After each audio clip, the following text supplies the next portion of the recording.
अस्सलाम वालेकुम, मेरा नाम डॉक्टर उमराव शरीफ है।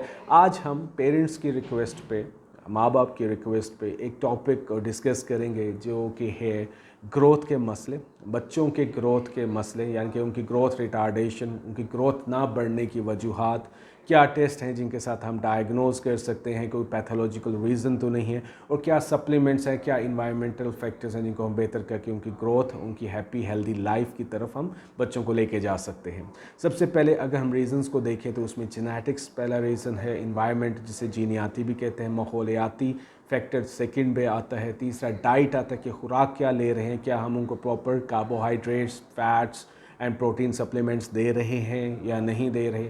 फिर उनकी भूख का कम होना, उसकी वजूहात क्या हैं, जिस तरह आपका इन्फेक्शंस एक बहुत बड़ी रीज़न हो सकती है, टीथ एरप्शन, टूथ एरप्शन एक बहुत बड़ी रीज़न है, कॉलिक्स बच्चों में बहुत कॉमन होती हैं जिनकी वजह से भूख नहीं लगती, हाइजीनिसिटी जिसकी वजह से उनके पेट में कीड़े, अगर सफाई का ध्यान ना रखा जाए, मट्टी खाना शुरू कर दें बच्चे तो पेट में कीड़े पड़ सकते हैं, जो कि एक बहुत बड़ी रीज़न हो सकती है उनकी ग्रोथ रिटार्डेशन पे। फिर और बहुत इंपॉर्टेंट मैल एब्जॉर्प्शन सिंड्रोम, यानी कि कुछ लोग जिनकी आंतड़ियों का मसला हो और वो खुराक को हज़म ना बच्चे कर रहे हों, जिसकी वजह पेचिश लगे रहते हों, चाहे वो दूध की एलर्जी की वजह से हो या किसी एंजाइम की डेफिशिएंसी की वजह से हो। सो ये सब फैक्टर्स हैं जो कि एक बच्चे की ग्रोथ पे असरअंदाज हो सकते हैं। अब अगर हम आए पैथोलॉजिकल रीज़न्स को फाइंड आउट करने के लिए, क्या वो बेसिक टेस्ट हैं जिनके साथ हम एवेलुएट कर सकते हैं कि बच्चे को कोई पैथोलॉजिकल रीज़न तो नहीं जिसकी वजह से उसकी ग्रोथ नहीं बढ़ रही, उसकी हाइट वेट बेहतर नहीं हो रहा, वो बहुत पतला और सुकड़ा सा है, आइसोलेटेड सा है, वो सही तरह बातें नहीं कर पाता, लोगों के साथ मिलजुल नहीं पाता। तो इन चीज़ों को फाइंड आउट करने के लिए हम हम फिजिशियन हम पैथोलॉजिकल टेस्ट करवाते हैं लैब से, जिसमें CBC, LFTs, RFTs, thyroid function test, stool complete examination, serum calcium, serum phosphate and serum vitamin D3 level आ जाते हैं। फिर कुछ एंजाइम टेस्ट होते हैं जिनकी एंजाइम डेफिशिएंसी हो तो उनको एवेलुएट करने के लिए, इंटॉलरेंसेस को देखने के लिए हम करवाते हैं, ये स्पेशल टेस्ट होते हैं। इसके बाद जब हम टेस्ट करवाए और हमें पता चल गया कि कोई पैथोलॉजिकल रीज़न नहीं है, लेकिन हाँ विटामिन डेफिशिएंसीज़ है, कैल्शियम मिनरल डेफिशिएंसीज़ हैं, तो हम इनको बेहतर सप्लीमेंट्स के थ्रू कर सकते हैं। अगर हम अब पेशेंट की ग्रोथ मैनेजमेंट पे आएँ कि हम बेहतर ग्रोथ कैसे कर सकते हैं, तो सबसे बड़ा इम्पोर्टेंट फैक्टर वो वजूहात जिनकी वजह से हमारे ज़हन में एंजाइटी रहती है, पेरेंट्स के ज़हन में एंजाइटी रहती है कि क्यों जी बच्चे की ग्रोथ नहीं बेहतर हो, उन वजूहात को बेहतर करना। सबसे पहले पेरेंट्स की काउंसलिंग इसमें बहुत इम्पोर्टेंट है।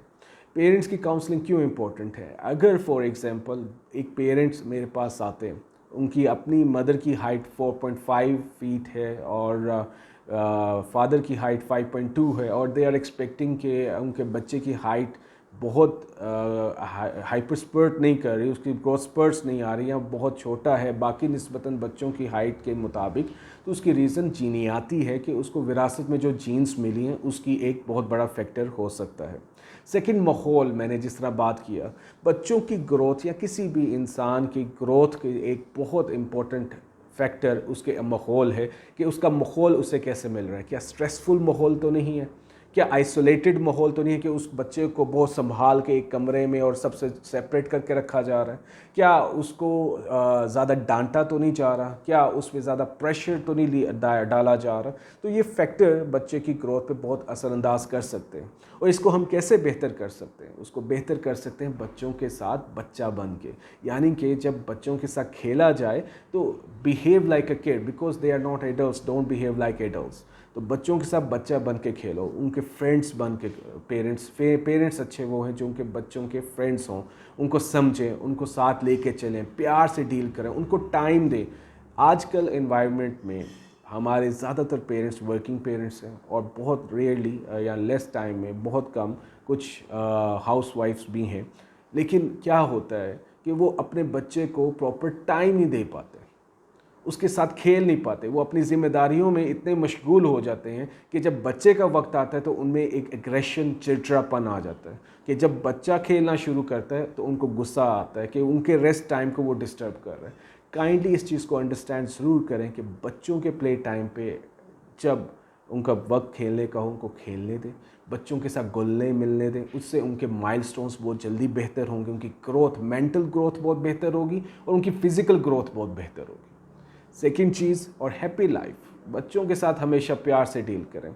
और आजकल सबसे ज़्यादा जिस चीज़ ने अफेक्ट किया हुआ है बच्चों की मेंटल ग्रोथ में, वो मोबाइल्स हैं, वो मीडिया है, वो सोशल मीडिया है।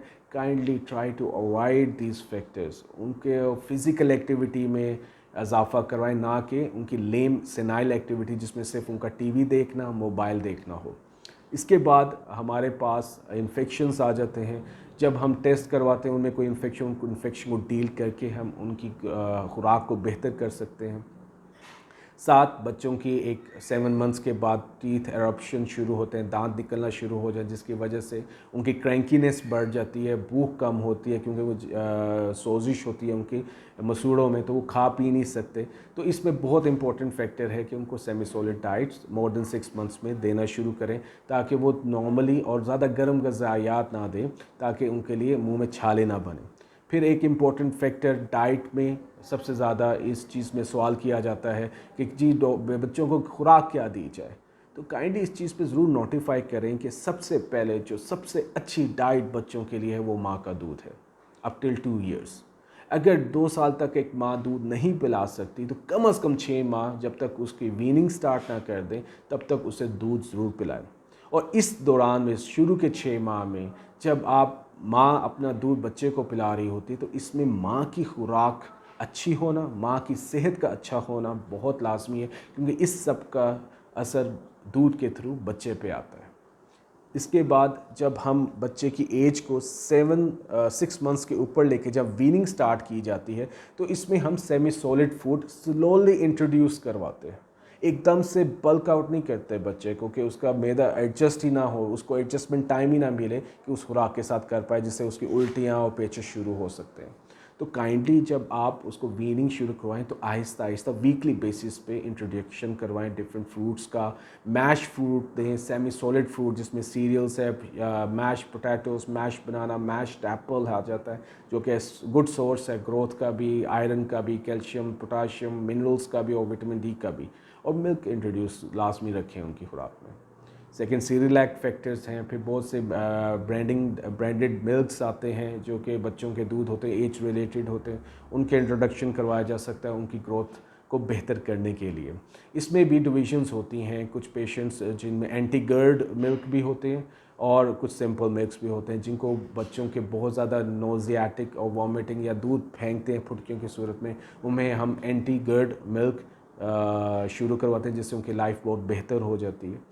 इसके साथ ज़रूर हाइजीनिसिटी एक फैक्टर है, यानी कि बच्चों की सफाई, जिस तरह कहा जाता है सफाई निस्फ़ ईमान है, 100% बच्चों की सफाई बहुत ज़रूरी है। उनके नाखून का साफ़ होना, उनके कपड़े हमेशा साफ़ पहनाना, उनके हाथ का साफ़ होना, हमेशा हाथ धुलवाना, खाने से पहले, खाने के बाद, दूध पीने से पहले, दूध पीने के बाद, ब्रश या फिर ओरल हाइजीनिसिटी का ध्यान रखना।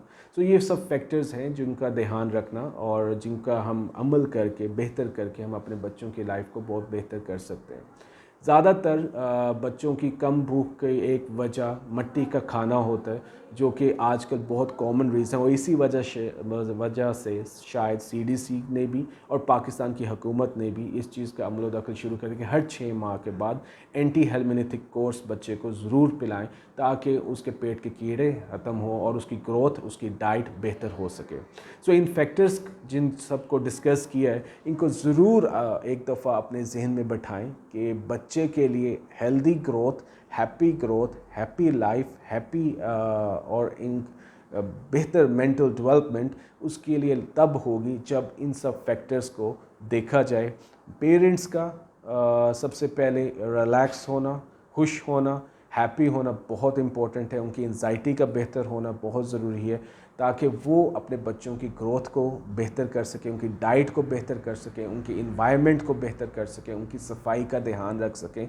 और इसके लिए लाजम है कि वो अपने बच्चों के लिए ज़रूर अपने दिन की रूटीन में से टाइम निकालें, जो बच्चा बन के उनके साथ खेलें, उनको खुश रखें, उनसे प्यार से रुजू करें और देखें कि कितना अच्छा रिस्पॉन्स बच्चों की तरफ से उनकी ग्रोथ, हैप्पी और हेल्दी ग्रोथ की तरफ से मिलता है।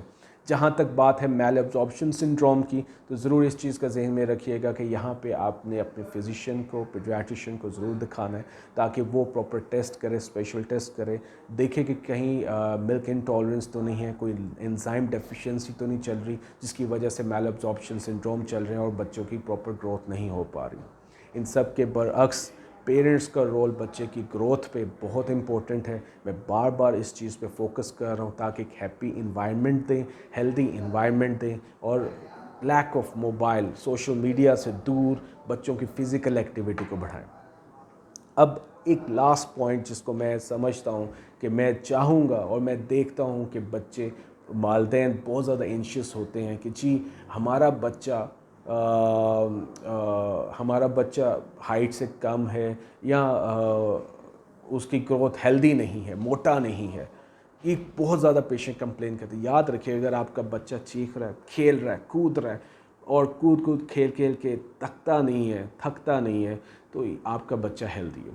ज़रूरी नहीं कि मोटापा ही और बहुत हेल्थ ओवर वेट ही उसकी हेल्थ की निशानी है। It's not necessary. अगर वो लीन है लेकिन एक्टिव है, बातें करता है, खेलता है और खेल के थकता नहीं है, आप थक जाए लेकिन वो ना थके, he is absolutely fine. Give some time और अपनी एंजाइटी को बेहतर करें। सो पेरेंट्स की एंजाइटी बच्चे की ग्रोथ पे बहुत ज़्यादा इम्पैक्ट कर सकती है। सो अल्लाह ताला खैर रखे। मैंने कोशिश तो की है कि आसान लफ्ज़ों में आपको सारी वीडियो और बच्चों की ग्रोथ और उनके मसलों के बारे में और क्या वजूहत है जिनकी वजह से उनकी रिटार्डेशन हो सकती है बयान कर सकूं, और उम्मीद करता हूँ आप समझेंगे और इसको बेहतर करने की भरपूर कोशिश करेंगे। Thank you very much. अल्लाह हाफ़िज़।